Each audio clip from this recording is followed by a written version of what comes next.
Ang kwentong ito ay hango sa totoong buhay. Mula ito sa isa nating kabayan na itago na lang natin sa pangalang Val.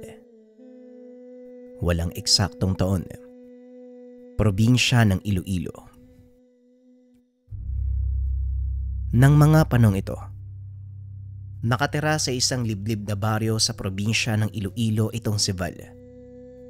Kasama ang kanyang lolong si Mang Henry, pati na rin ang tiyuhin na si Diosdado. Naiwan sa pangangalaga ng mga ito si Val dahil ang ama nito na anak ni Mang Henry naglilingkod bilang isang sundalo, samantalang ang ina naman ni Val namamasukan sa opisina ng kanilang alkalde sa bayan. Madalang umuwi ang mga ito dahil na din sa layo ng lugar at laging abala sa trabaho. Kaunting pagpapaliwanag sa lokasyon dahil dito mangyayari ang pinakamahalagang kaganapan na tuluyang nakapagpabago ng buhay ng ating tampok na karakter. Nasa paanan ng isang bundok ang tahanan nila Mang Henry. Malawak na palayan ng paligid. Sa gawing dulo, hindi kalayuan sa kanilang tahanan matatagpuan ang isang malaking bukal. Ito ang nagsisilbing patubig sa mga taniman sa baba ng bundok. Buong taon, napakalakas ng agos nito na tila hindi nauubusan ng tubig.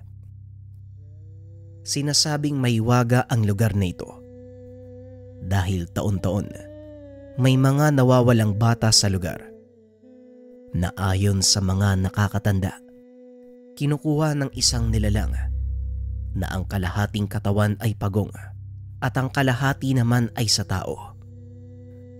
Ito ang dahilan kung bakit mahigpit na ipinagbabawal ni Mang Henry na pumunta ang apo sa nasabing bukal.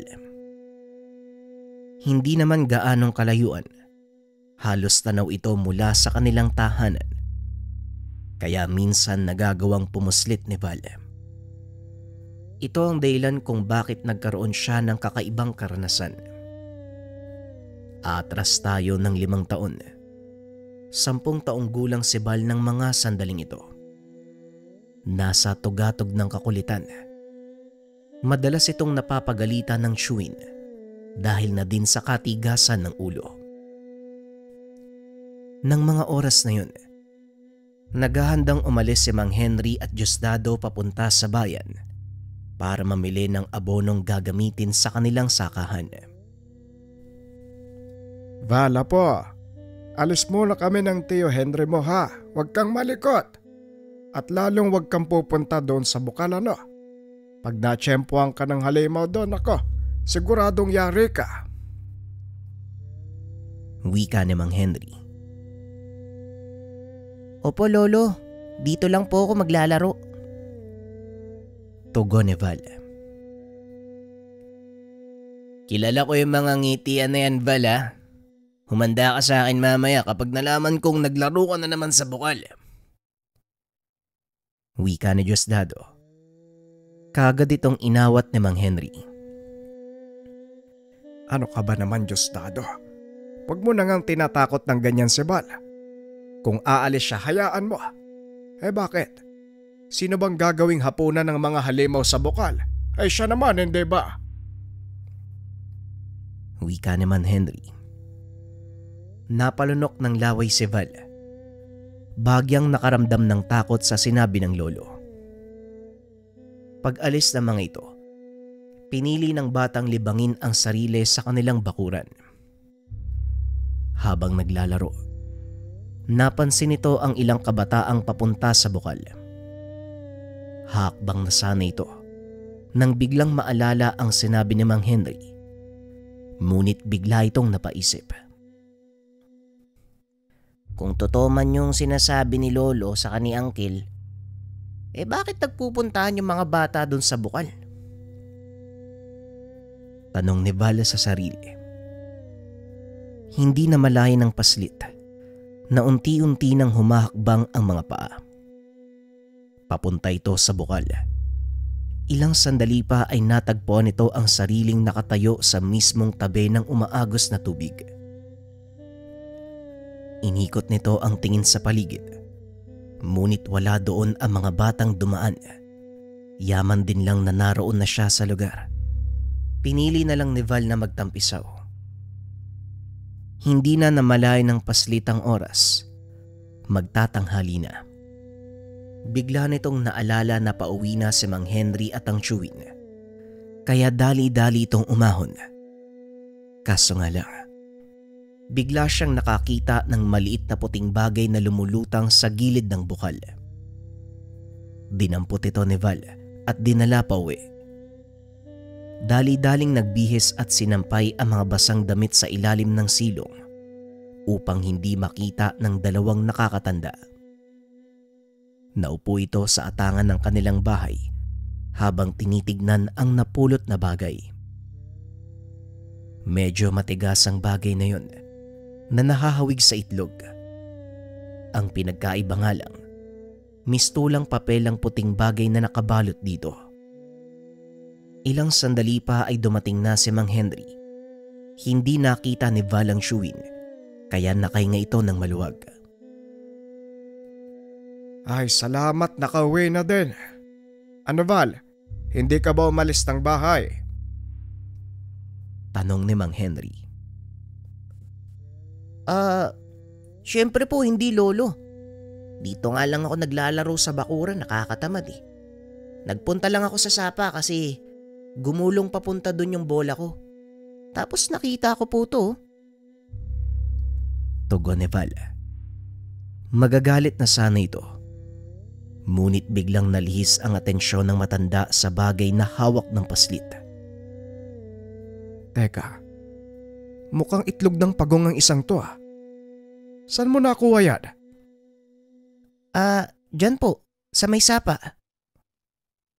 Medyo malapit lang ang sapa sa kanilang tahanan. Kapanipaniwala ang palusot nito dahil talagang maraming pagong ang nananahan sa lugar. Ganun ba?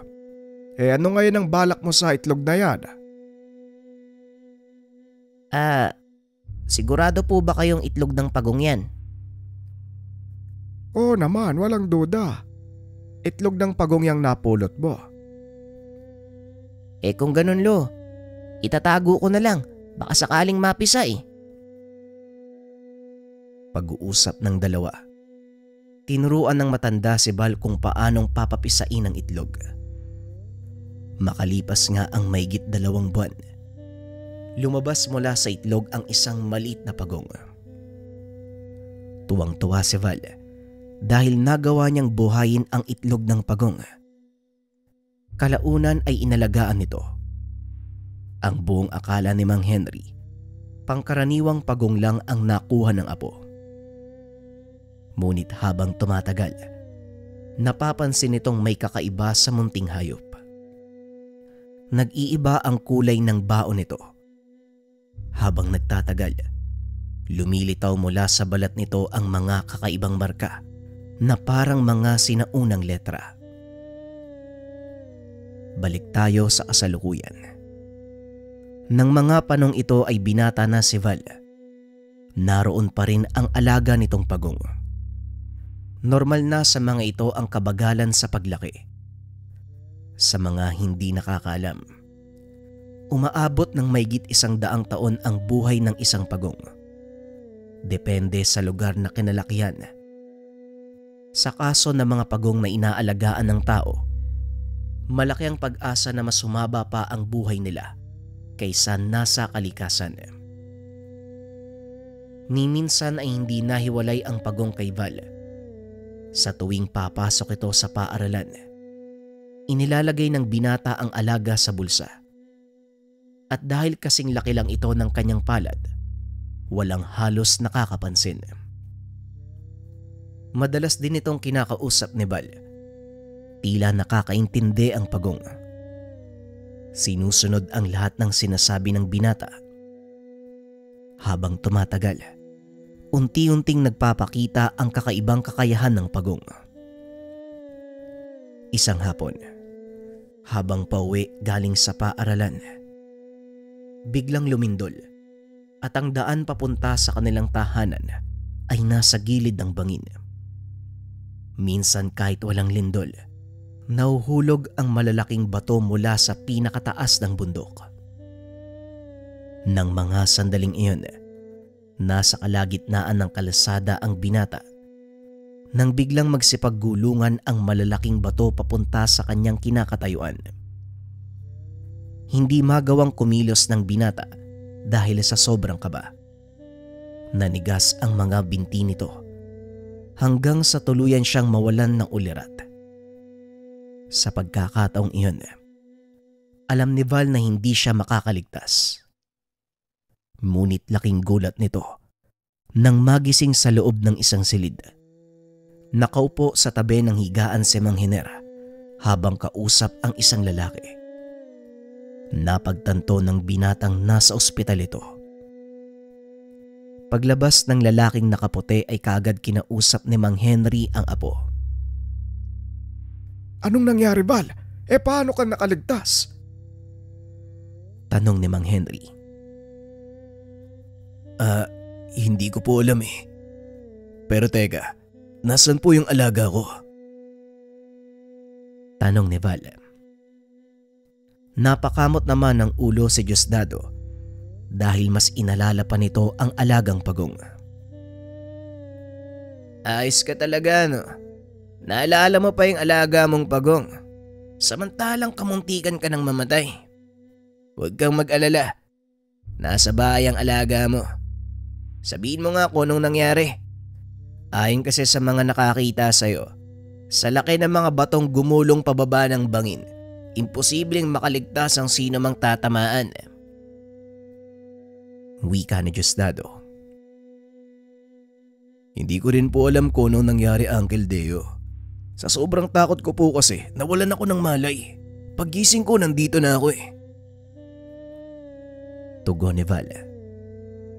Matapos ang huling pagsusuri, kaagad na din silang pinalabas ng ospital dahil wala namang natamong malalang pinsala ang binata. Pagdating sa kanilang tahanan, unang hinanap ni Val ay ang alaga. Laking tuwa nito nang makitang ligtas ang pagong. Mabuti naman ligtas ka. Nag-alala ako sa iyo ah. Akala ko nadaganan ka na ng mga bato eh. Wika ni Val. Ang nakakapagtaka dyan sa alaga mo, alam mo kung ano? Nakita ng mga nagligtas sa'yo ang pagong na yan na nakapatong sa dibdib mo. Wika ni Mang Henry. Paano naman po nangyari yun? Nasa bulsa ko siya nung mangyari yung pagguho. Tugon ni Val. Aba malay mo, nakagapang yan palabas ng bulsa mo. Nung wala kang malay ha. Pero nakakapagtaka pa din ang mga pagyayari eh. Wika ni Mang Henry. Hayaan mo na po, Lolo. Ang mahalaga, buhay po ako at wala pong nangyaring masama. Muling wika ng binata. Lingid sa kaalaman nito, may kinalaman ang alagang pagong sa pagkakaligtas at isang matanda ang nakakita sa buong pangyayari. Laking gulat ni Val nang pumasok ito sa paaralan dahil itinanong ng mga tao sa kanya ang tungkol sa alagang pagong. Hindi maunawaan ng binata ang nangyayari. Nalinawan na lang ito nang makausap ang kaibigan na itago na lang natin sa pangalang Tupe. Tupe, may alam ka ba sa mga nangyayari? Bakit palaging tinatanong ng mga tao sa akin yung tungkol sa alaga kong pagong? Wala namang nakakaalam nito, hindi ba? Tayo-tayo lang naman. Wika ni Val. Ewan ko din, Val eh. Nagulat na nga lang ako ang sabi nila. Nung nabagsakan ka daw ng mga bato, may isang nilalang ang nagpakita. May hawak daw na malaking kalasag na gawa sa baon ng pagong. Tapos ang balat ng nilalang na yon, punong-puno ng mga nakasulat. Parang ganyan no? Pagpapaliwanag ni Tupe, sabay turo sa alagang pagong ni Val. Kalokohan naman yan. Ang sabi nila nagbabagong anyo ang alaga ko. Baka lasing ang mga matandang nakakita. Wika ni Val. Si Manong Elyong Bal, yung taga dun sa kabilang baryo. Biglang tumawa ng malakas si Val dahil ang tinutukoy ng kaibigan ay ang matandang lasinggero na ang pangalan ay Mang Elyong. Naniniwala ang mga tao sa kanya. Alam naman nilang lasinggero yun. Wika ni Val. Hindi rin bali kasi kung minsan, totoo ang sinasabi ni Mang Elyong. Lalo na sa kababalagan ha. Isa siyang manggagamot o albularyo at para sa mga tao, isa itong uri ng kakaibang pangyayari. Tugon ni Tope. Napakamot na lang ng ulo si Val dahil kahit siya, hindi makapaniwala sa sinasabi ng kaibigan. Para malaman natin ang katotohanan, puntahan natin si Mang Elyong.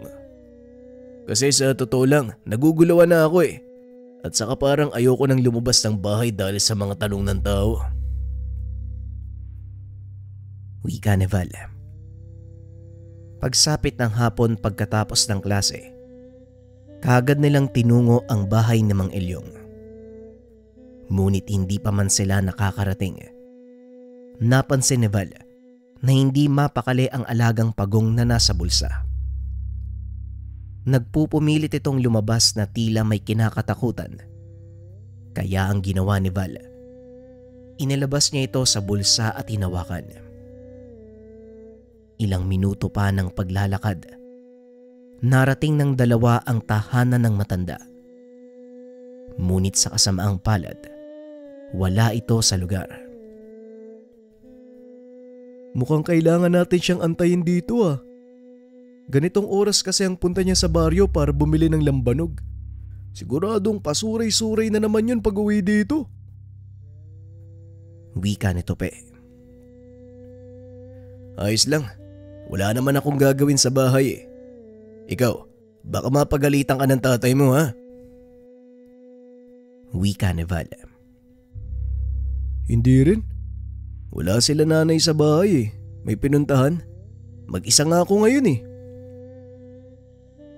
Pag-uusap ng dalawa.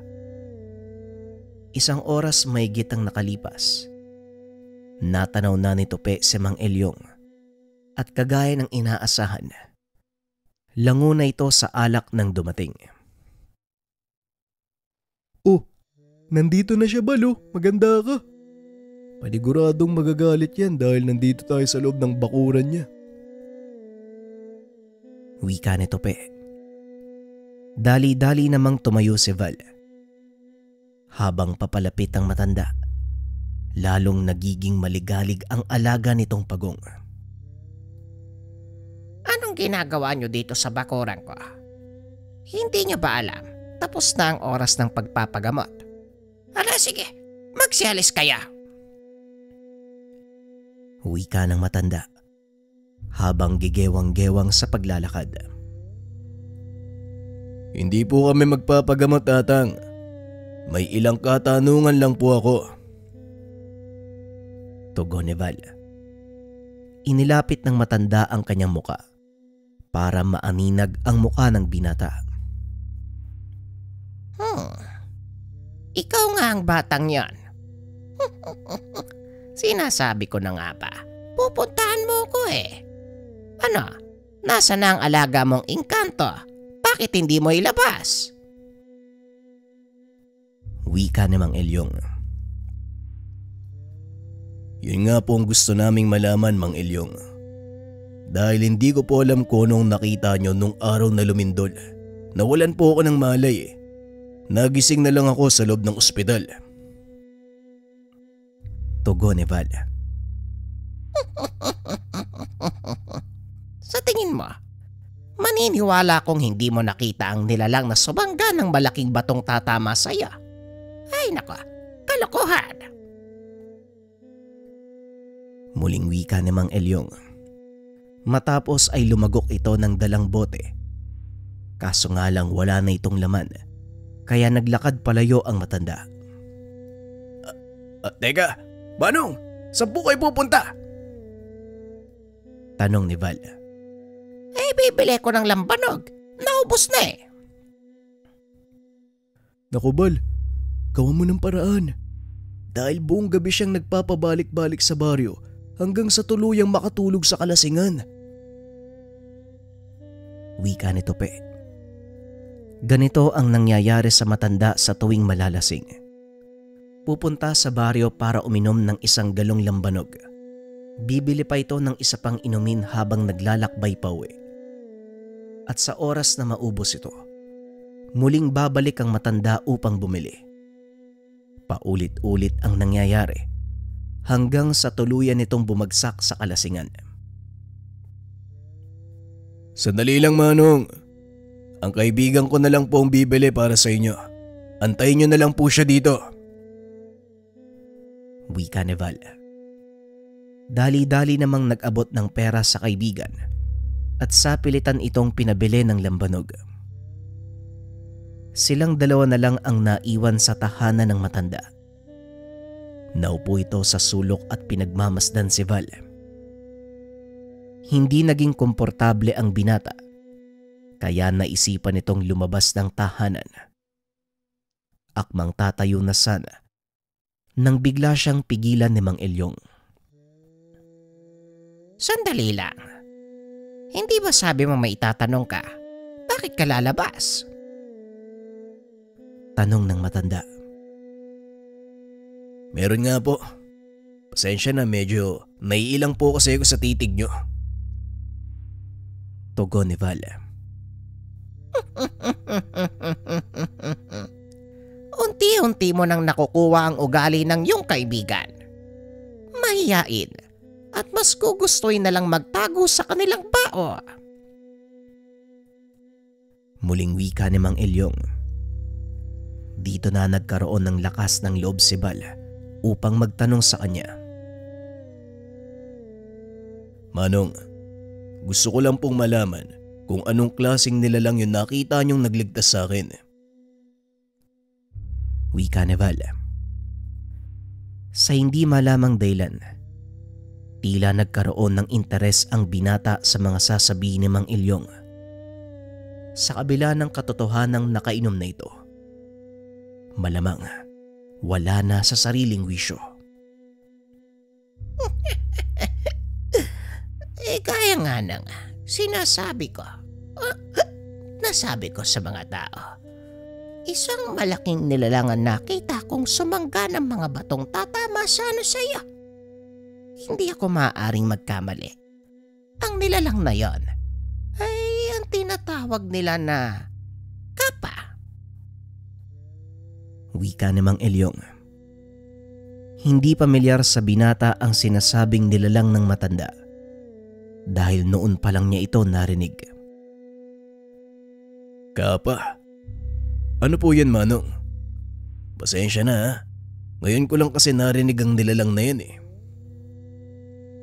Wika ni Val. Alam kong sasabihin mo ang bagay na yan. Natural lang.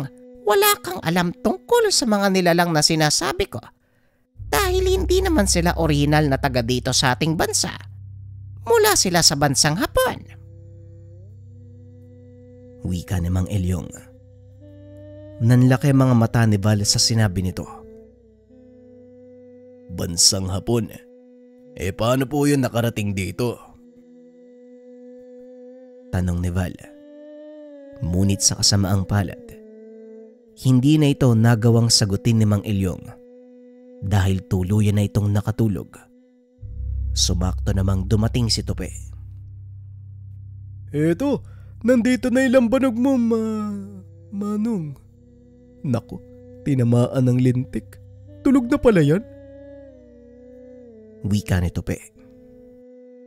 Oo, bigla na lang nakatulog eh.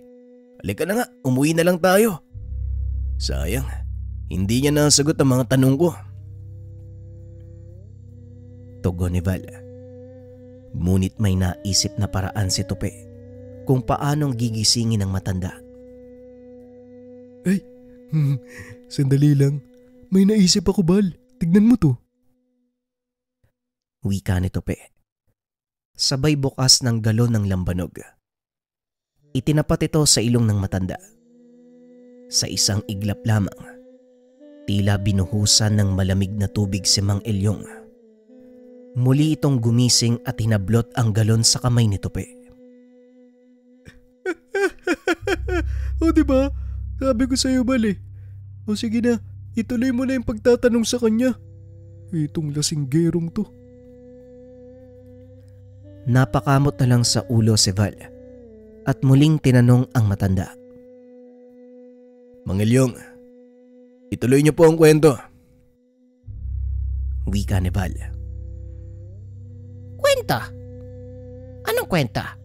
At saka, kayong dalawa, anong ginagawa nyo dito sa loob ng pamamahay ko? Wika ni Mang Elyong. Nagkatinginan ang magkaibigan at napailing. Ay nako, mukhang ang nagsasayang lang tayo ng oras dito, Tupi. Halika na nga, umuwi na lang tayo. Wika ni Val. Akmang tatayo na sana nang biglang magsalita ang matanda. Hindi ba? Ikaw yung binatang iniligtas ng kapa. Napalingon si Val. Muling napukaw ang interes sa pakikipag-usap. Oo, yan nga po. Yan nga po yung pinag-uusapan natin kanina. At yan din po ang mismong dahilan kung bakit ako nandito ngayon. Wika ni Val. Ganun ba? Pasensya na kayo ha. Makakalamutin na ako eh. Maupo kayo. Itutuloy natin ang usapan. Pinagpatuloy ni Mang Elyong ang pagpapaliwanag tungkol sa nilalang. Masuri namang nakinig ang dalawa sa kanya. Ayon sa matanda ang mga kapa, orihinal na matatagpuan sa bansang Hapon. Pinaniniwala ang nakatira ang mga ito sa lawa o hindi kaya naman sa mga batis na malimit puntahan ng mga tao. Ang anyo nito may hahalin tulad sa isang pagong. Kulay berde ang balat. Minsan may mga nakasulat na simbolo. Punong-puno ng makakapal na kaliskis ang kanilang braso. Pinaniniwalaan din na ito ang ginagamit nila upang ipagtanggol ang sarili. Kalahating tao, kalahating pagong. Ang mga nilalang na ito kung titignan, tila may salamin na nakapatong sa kanilang ulo na siyang ginagamit nila upang ikubli ang sarili sa paningin ng mga tao. Habang nakalubog ang buong katawan sa ilalim ng tubig. Ang ilan sa mga ito, depende sa katayuan, may kakayahang magpalit ng anyo at itago ang kanilang totoong pagkakakilanlan. Walang duda. Kapa nga ang nakita ko. Yun ang nagligtas sa iyo, bata. Maniwala ka o hindi, isang makapangyarihang nilalang ang kaibigan mo. Wika ni Mang Elyong. Kung hindi sila galing dito sa atin, paano nga po sila nakarating? Tanong ni Val. Hindi ako sigurado. Pero may kaibigan akong dating sundalo ng Hapon na nagsabing may dala silang mga nilalang mula sa kanilang bansa. Pinakawalan nilang mga ito sa ating kagubatan upang mamuhay sa kagustuhang mapanatili ang kanilang kultura kahit nasa ibang bansa sila. Kaso lang natalo sila sa digmaan kaya wala ding nagawa kung hindi bumalik na lang sa sariling bansa. Tugon ni Mang Elyong. Ayon pa dito maliban sa kapa, may ilan pang mga nilalang na dinala ang Hapon. Hindi maalala ng matanda ang tawag sa mga ito. Ngunit alam niyang pagala-gala lang sila sa kagubatan. Namumuhay kasama ng ilan pang mga nilalang na dito naman matatagpuan sa ating bansa. Muli pa sanang magtatanong si Val. Ngunit narinig nitong humilik si Mang Elyong. Medyo malalim na din ang gabi, kaya naman umuwi na ang magkaibigan. Kinabukasan habang nasa paaralan, muli na namang napag-usapan ng magkaibigan ang tungkol sa sinasabi ni Mang Ilyong. Hindi nila alam na may nakarinig pala sa kanila. Ito ang isa sa kanilang kaklase na itago na lang natin sa pangalang Dodong. May kagaspangan ang ugali ng binatang ito dahil anak ng isa ding kilalang manggagamot sa kanilang bayan. Kinakatakutan ang ama nito dahil na din sa sabi-sabi na may kakayahan nitong mambarang. Pagsapit ng hapon habang naglalakad palabas ng paaralan, hinarang ni Dodong ang dalawa at gaya ng dati, pinagdiskitahan ng mga ito. Ay, nandito na pala ang sinasabi nilang may kaibigang higanting pagong. Ano Val, nasaan ang alaga mo? Bakit hindi mo palabasin? Wika ni Dodong. Umalis na lang ang binata dahil ayaw nitong patulan ang pangaasar ng kaklase. Pwede ba, Dodong? Tigilan mo ko. Wala naman akong ginagawa sa'yo eh. Tugon ni Val. Akmang lalakad na sana ito palayo nang bigla siyang hatakin ni Dodong.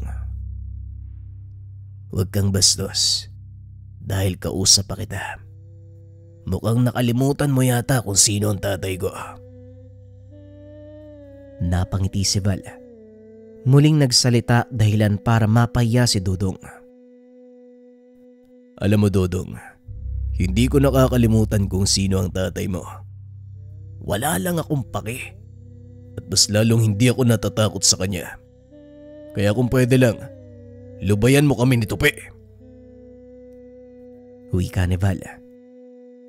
Sa halip na hayaan, lalo pang nagalit si Dudong. Hinatak nito ang damit ng binata. Akmang susuntukin nang biglang may sumigaw.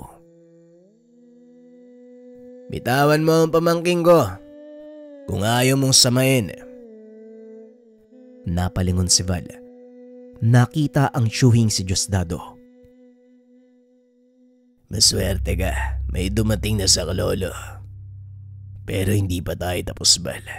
Pagbabayaran mo ang pang-insulto sa tatay ko. Wika ni Dudong. Kagad na itong umalis. Dali-dali namang nilapitan ni Diosdado ang binata. Anong nangyari? Ayos ka lang ba? Anong kalokohan na naman ang naisipan mong gawin? Tanong ni Diosdado. Wala po, Uncle. Si Dudong nga ang nauna eh. Hinarang niya kami palabas eh. Pilit na hinahanap sa akin yung alaga akong pagong. Tugon ni Val. Ganun ba? Hayaan mo na ang mahalaga. Hindi kayo nagkasakitan. Halika na, umuwi na tayo. Ikaw din, Tupi. Umuwi ka na. Wika ni Diosdado. Kagad nang umuwi ang magtsuin. Pagdating ng mga ito sa tahanan ay kinausap ni Mang Henry si Val. May tatanong ako sa iyo ha. At gusto ko maging tapat ka sa akin, Val. Totoo bang pinuntahan mo si Mang Ilyong upang magtanong tungkol sa nangyari? Tanong ni Mang Henry. Opo, Lolo. Pasensya na po kayo kung di ako nagpaalam ha. Gusto ko lang po kasing malaman kung totoo ba yung mga nakita niya. Wika ni Val. Ay, naku talagang bata ito, oo. Alam mo namang mahilig gumawa ng kwento yang si Mang Ilyong eh. Ayan tuloy, kayo na naman ang laman ng usapan sa baryo. Kesyo daw, pumunta kayo sa kanya at nagtanong. Kung ano-anong lumalabas sa usap-usapan dito. Wika ni Mang Henry. Ano naman pong sinabi niya tungkol doon? Tanong ni Val. Wala naman. Ang sakin lang, Val, ayoko masyado kang naniniwala sa matandang yon. Apo, sakin ka makinig ha. Wala namang may dudulot na kabutihan ng mga sinasabi niya. Puro katanghisip. Yan ang nagagawa ng alak sa utak eh. Tugon ni Mang Henry. Napaisip si Val sa mga sinabi ng matanda. Napagtanto na tama ang sinasabi ng kanyang lolo. Ngunit sa hindi inaasahang pagkakataon, si Val mismo ang nakatuklas ng buong katotohanan. Isang hapon habang pauwi, muli na naman siyang hinarang ni Dudong kasama ang pinsan nito. Napabuntong hininga ang binata at nagpatuloy sa paglalakad. Ano Val? Akala mo nakalimutan ko na yung pang-iinsulto mo sa tatay ko. Pasensya na. Hindi ko kasi makakalimutan eh. At ngayon, pagbabayaran mo yun. Wika ni Dudong. Kagad namang hinawakan ng kasama nito si Val. Ngunit bago suntukin ni Dudong ang binata, biglang lumitaw sa harapan nila ang isang nilalang na halos 8 talampakan ang taas. Nagliliwanag na kulay asul ang mga mata. Kalahating tao, kalahating pagong ang nilalang na ito. At gaya ng pagpapaliwanag ni Mang Elyong, ito ang nilalang na nakita ng matandang nagligtas kay Val. Hindi makapagsalita ang binata sa mga nakikita. Maging si Dudong, halos maiyi sa kinakatayuan nang mapagtantong isang halimaw ang nakatayo sa kanyang harapan. Umangil ang nilalang. Itinaas ang kamao para suntukin si Dudong. Nang bigla itong mawalan ng malay, kaagad namang tumakbo ang pinsan nito. Ngunit hindi pa man nakakalayo, naabutan siya ng malalatigong buntot ng nilalang. Hindi ito nagsasalita, ngunit batay sa angil ng nilalang, nagbibigay ito ng babala na wag nang uulitin ang kanilang ginawa. Matapos ang pangyayari, dali-daling hinatak ng nilalang si Val papasok ng kagubatan. Patuloy sa pagtakbo ang mga ito habang nakatulala pa din ang binata. Huminto sa pagtakbo ang nilalang. Napansin ni Val na narating na nila ang bukal kung saan ito natagpuan ang itlog ng pagong. Ayos ka lang ba, kaibigan? Pasensya na kung kailangan kitang hilahin papunta dito. Wala na kasi kung oras. Sa ngayon, kaya ko lang manatili sa ganitong anyo sa loob ng 30 minuto. Hindi pa ganoon kalakas ang kakayahan mong panatilihin ako ng mas matagal sa kasalukuyan kong anyo. Wika ng nilalang. Sino ka? Tanong ni Val. Ako ang alaga mong pagong. Ang pangalan ko ay Bugang. Huwag kang mag-alala. Hindi ako kaaway, kagaya ng inaakala mo. Tugon ng nilalang na nagngangalang Bugang. Alam ko, dahil kung masamang nilalang ka, hindi mo ako dadalhin sa lugar na to upang kausapin ng mga sinsinan. Malamang nilapa mo na ako at ginawang hapunan. Napangiti na lang ang nilalang. Ngunit kagaya ng sinasabi nito, hindi siya maaaring magtagal sa ganong anyo. Kaya makalipas ang ilang minuto, muli itong nagbalik sa dating anyo, lumapag sa palad ni Val. Hindi nakapagsalita si Val dahil sa mga nangyayari. Tinitigan lang nito ang alagang pagong na ni minsan hindi niya inakala na kakaibang nilalang. At dahil malapit lang ang bukal sa kanilang tahanan, dali-dali nang umuwi ang binata. Nakasalubong nito sa daan ng tsuwin na kagad namang nag-usisa kung saan ito nanggaling. Mukhang hapon na ang uwi mo ha. Saan ka galing? Tanong ni Diosdado. Sa paaralan po, Uncle. Medyo nawili ako sa panonood ng basketball eh. Tugon ni Val. Ganun ba? O siya, umuwi ka na, inaantay ka na ni tatay. Kailangan niya ang tulong mo. Naghahanda siya ngayon ng mga bini. Muling wika ng Shuin. Kaagad namang tumuloy sa pag-uwi ang binata. Nakita nga ni Val ang matandang akmang bubuhatin ang isang sako ng palay. Naku lolo, ako na po dyan. Baka mapano ka ba? Wika ni Val. Aba, tamang-tama ang dating mo. O siya, pakibuhat mo na nga ang lalagyan papunta dun sa sapa para maibabad na. Wika ni Mang Henry. Kaagad namang hinawakan ni Val ang sako. Laking gulat nito dahil nang bubuhatin niya na ay biglang nagsalita si Bugang. Hindi ko man kayang buhatin yan para sa'yo. Pero ito, kaya kong gawin. Wika nito. Biglang nakaramdam ng kakaibang lakas si Val. Nang iangat nito ang sako ng palay, nagmistula itong walang laman. Napalingon si Val sa matanda at saktong hindi ito nakatingin. Kaya nakahinga ng maluwag ang binata. Habang naglalakad papunta ng sapa ay kinakausap ni Val ang alaga. Ayos ka din pala Bugang ano. Akala ko talaga, isa kang halimaw. Wika ni Val. Halimaw naman talaga ako sa paningin ng mga taong hindi nakakaunawa.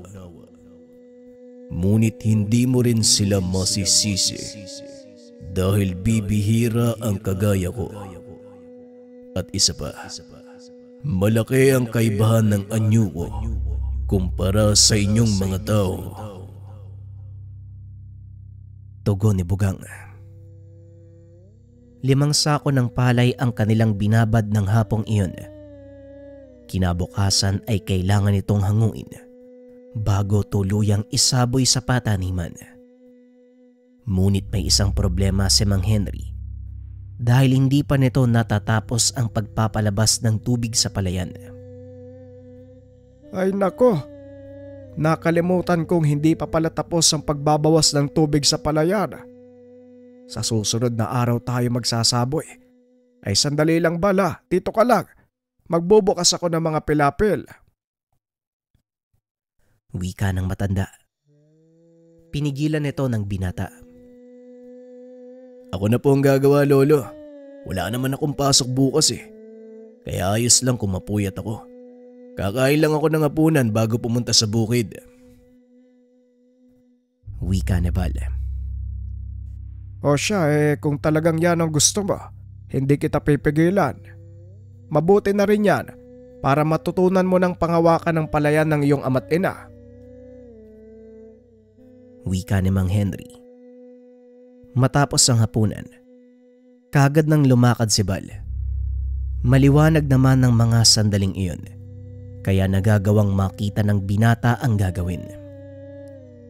Ngunit hindi inaasahan ni Val na muling magpapamalas ng kakayahan ang alaga. Sa pagkakataong ito, kontra sa isang nilalang na nisay nagap, hindi inakala ng binatang totoo. Habang abala sa pagpapala ng mga pilapil, kung saan dadaan ang palabas ng tubig, biglang nakarinig ng malakas na iyaw ang binata. Nung una ay isang beses lang, ngunit ilang minuto ang nakalipas. Laking gulat nito. Sunod-sunod na huni ng kung anong nilalang ang narinig ni Val. Sa pagkakataong iyon, napahinto ang binata at tumingala. Nanlaki ang mga mata nito nang biglang humarang sa liwanag ng buwan ang anino ng isang nilalang. Tila isang malaking paniki ang paikot-ikot sa himpapawid. Lalong kinabahan si Val nang makita itong bumulusok paibaba. Mula sa kagubatan sa tabi ng palayan, nakita nitong tumatakbo palabas si Bugang. Naalala ng binatang iniwan pala nito ang alagang pagong. Sinabihan nito si Val na dumapa. Sabay salo sa nilalang. Itinapon nito palayo, dahilan para tumama sa isang puno ng nyug. Dali-daling tumakbo si Bugang papunta sa kinaroroonan ng nilalang. Wala itong tigil sa pagsuntok hanggang sa hindi na makakilos. Walang yang aswang. Hanggang dito ba naman? Sinusundan pa din nila ako. Wika ng nilalang. Dahan-dahan namang naglakad si Val papunta kay Bugang. Anong uri ng nilalang yan? Tanong ni Val habang nanginginig sa takot. Isa itong uri ng aswang. Kubot ang tawag sa kanila. Kadalasang nambibiktima ng mga tao. Bakit mo kasi ako iniwan? Tugon ni Bugang. Pasensya ka na. Hindi ko naman kasi inaasahan na may sasalakay sa akin eh. Wika ni Val. Hindi bale. Ang importante, alam mong mapanganib ang lumabas tuwing gabi. Lalong-lalo na kapag mag-isa ka. Tugon ng gabay. Ngunit biglang naalala ng binata ang sinabi nito. Naalala ko lang, Bugang. Nabanggit mo na sinusundan ka ng mga kubot na yan. Bakit naman? Tanong ni Val. Tama ka. Mula sila sa pinanggalingan kong mundo. Inubos sila ang mga kalahi ko at ako na lang ang nag-iisang naiwan. Pinili kong umalis para sa kaligtasan. Pero hindi kubot ang pinakakalaban dito, kung hindi isang uri ng ahas. Tugon ni Bugang. Gusto ko sanang marinig yung kwento ng buhay mo eh. Kaso ilang minuto na lang itatagal mo. Wika ni Val. Hindi, Val. Tuwing kabilugan ng buwan, maaari akong manatili sa ganitong anyo ng matagal. Kaya kung gusto mong marinig ang totoong nangyari sa akin, halika, tutulungan kita sa gawain mo habang nag-uusap tayo.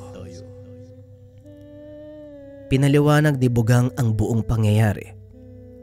Ayon dito, totoo ang sinabi ni Mang Elyong na hindi nga sila mula sa bansa.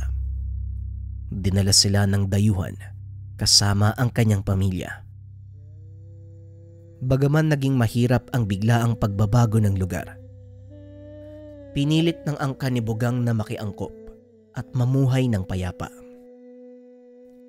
Sa paglipas ng mga taon, naging matiwasay ang buhay nila kasama ang ibang lokal na nilalang. Hanggang sa tuluyan silang tanggapin sa lugar na pinagdalhan sa kanila. Gumawa ng sariling teritoryo ang pamilya ni Bugang.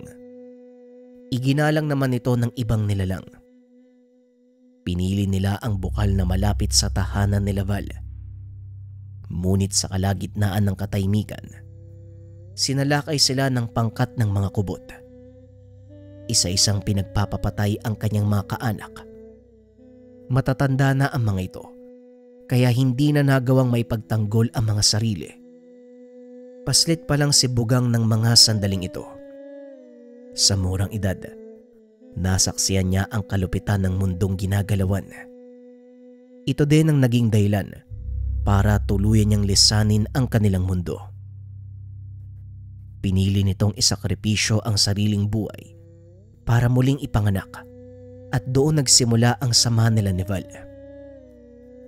Hindi naman ito makapaniwalang totoo ang lahat ng sinabi ni Mang Elyong.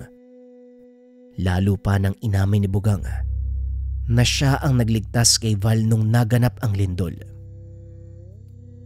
Ipinakita din ni Bugang ang mga bagay na kaya nilang gawin, kagaya na lamang ng pagtatawag ng isda o pagpapatubo ng halaman. Ngunit ang pinaka nakakamangha sa lahat ay ang kakayahan ng kapa na magpagaling ng kanilang mga sugat. Pinutol ni Bugang ang sariling braso.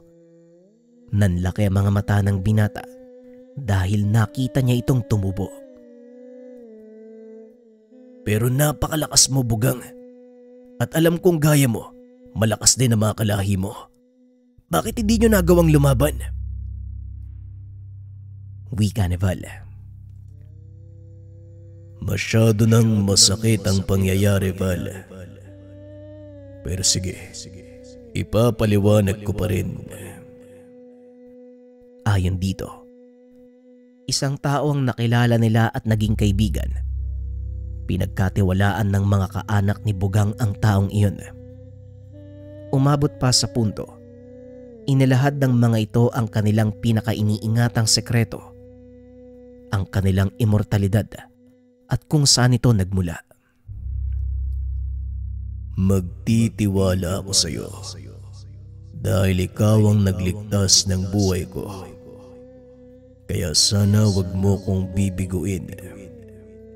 Ang sikreto ng aming walang hanggang buhay ay ang kristal na nakapatong sa tuktok ng aming mga ulo. At sa oras na babasag ito o makuha sa amin, unti-unti kaming mamamatay.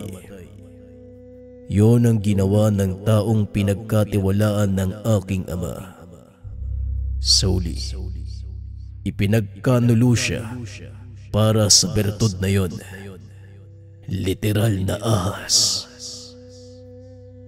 Pagpapaliwanag ni Bugang. Bakit naman niya kinuha ang bertud ng tatay mo? Tanong ni Val. Sa kagustuhang magkaroon ng buhay na walang hanggan.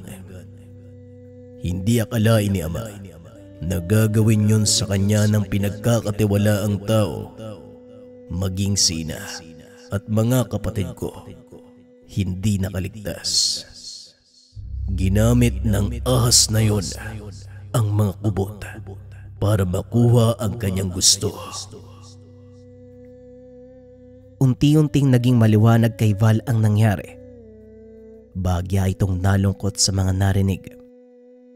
Dahil minsan pang pinatunayan ng karanasan ni Bugang ang pagiging sakim ng mga tao.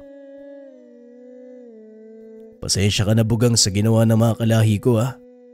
Pero sinisiguro ko sa'yo, hindi ako kagaya ng iba.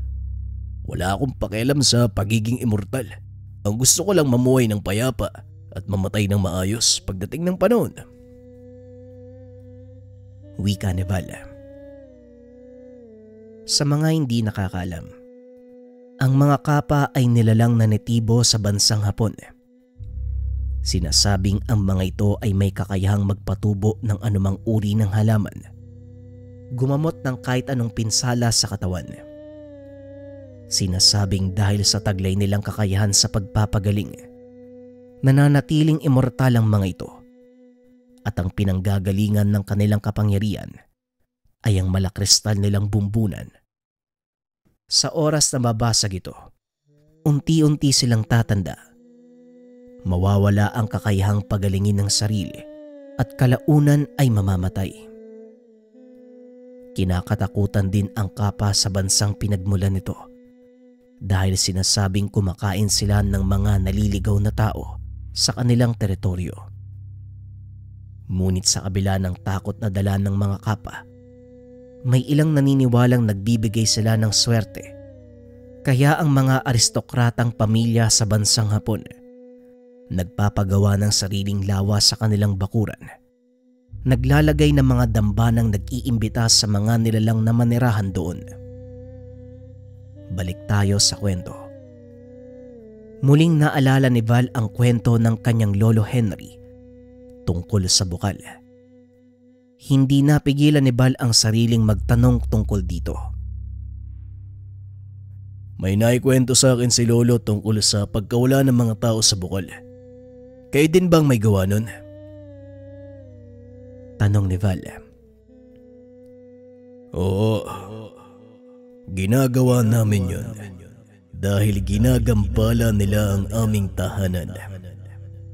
Sinusubukan nilang sirain Kaya pinagtatanggol lang namin ang lugar. Nanlaki ang mga mata ni Val sa mga sinabi ni Bugang. Dahil ayon din sa kwento ni Mang Henry, kinakain ng mga kagaya ni Bugang ang mga taong nawawala. Di totoo pala yung sinasabi ni Lolo. Kinakain niyo yung mga taong nagpupunta sa bukal. Muling tanong ni Val. Nagulat ito sa sinagot ng gabay. Oo, kinakain namin sila. At ang pinaka-paborito kong parte, utak ng tao. Tugon ni Bugang. Habang pinakikiramdaman ang reaksyon ng binata. Nang mapagtantong natatakot na ito, biglang tumawa ng malakas ang kapa. Nagbibiro lang ako. Kung makikita mo lang sana ang mukha mo ngayon. Pangit. Hindi totoo ang mga narinig mo. Nililigaw lang namin sila.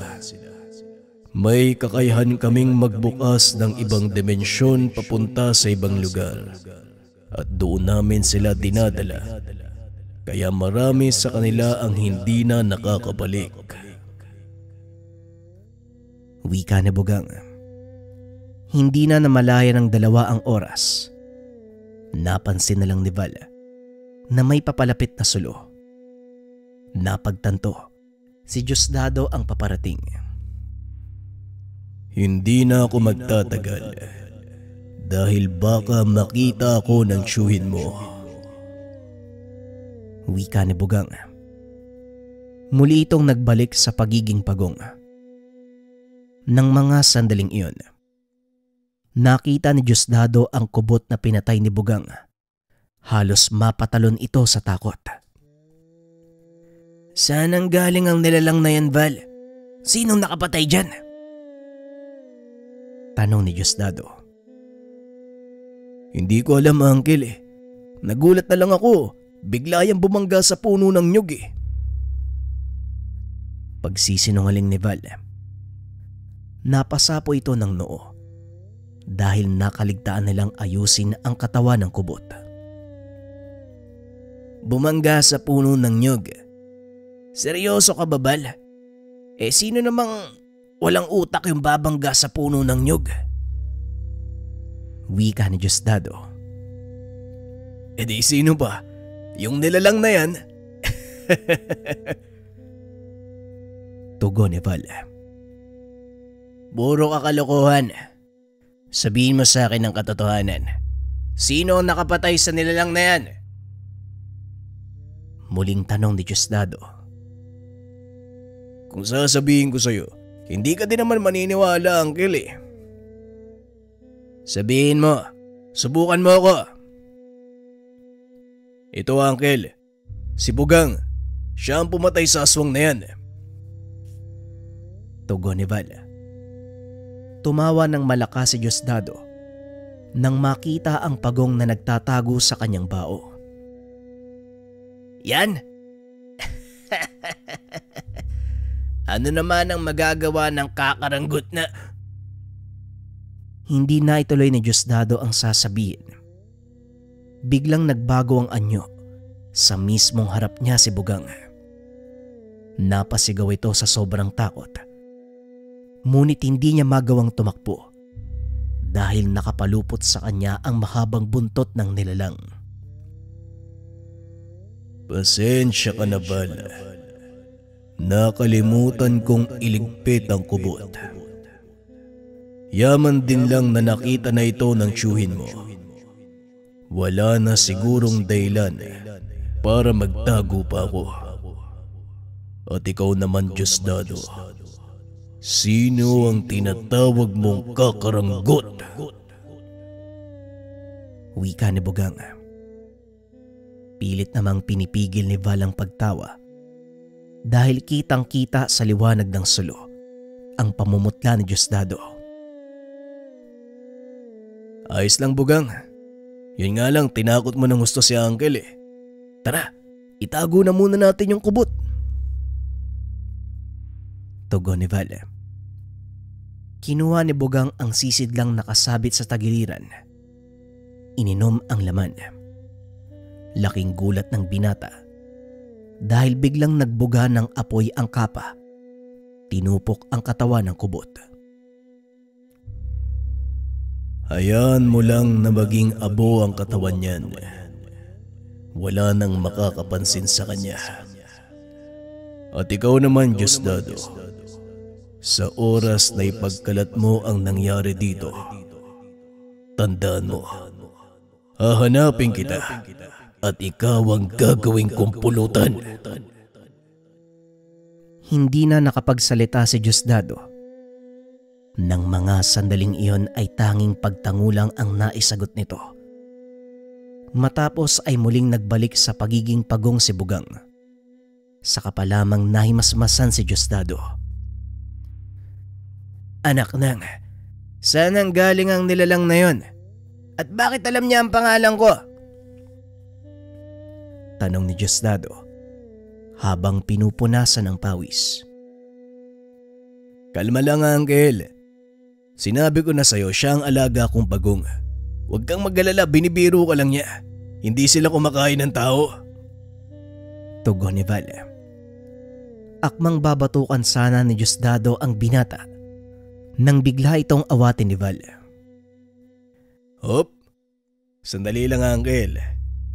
Alam mo ba kung bakit napatay ni Bugang ang kubot? Sinugod kasi ko ng nilalang na yan. Sa makatuwid, kapag merong tao ang gusto na saktan ako, lalabas si Bugang at ipagtatanggol ako. Yan ang iiwasan mo. Biglang napahinto si Diosdado. Ibinaba ang kanyang kamay. Inayang umuwi ang binata. Ikaw talagang bata ka. Puro kakalokohan. Alam na ba to ng Lolo Henry mo? Tanong ni Diosdado. Hindi pa po, Uncle. At siguro, wag na muna natin sabihin. Mamaya, atakiin sa puso si Lolo kapag nakita si Bugang. Maraming salamat sa pakikinig ng ating kwento, mga kabayan. Ito, promise to. Kapag umabot tayo ng 1,000 likes and 500 comments, upload ko kagad yung susunod na episode. Salamat. Magandang araw, mga kabayan. Pakita ko lang tong mga gabay medalyon natin. Ready na to lahat, so pwede na kayo mag-order. Nilalagyan lang namin ng barnis o yung pampakinang para mas maganda siyang tignan pag suot. Payo lang, mga kabayan, huwag kayo mag-focus masyado dun sa itsura ng medalyon. Ang importante dito yung simbolo, saka yung mga sangkap sa loob, lalong-lalo na yung mutya. Na syempre, yung orasyon na kasama nito, yun yung pinaka-importante. Pero paalala din, buhay na tong mga tangan na to eh. Buhay na yung gabay medalyon. Kumbaga ang bisa ng orasyon para mas kumapit sa inyo yung gabay medalyon at mas magkabisa pa. Sa lahat ng interesado, yung nakikita nyo, yan lang yung stocks natin. For sure, pagka-upload ko nito, mabilis mong ubos yan. Kaya hanggat meron pa, mag-message na kayo or mag-checkout na kayo dun sa ating link na nasa comment section. Maraming salamat, mga kabayan.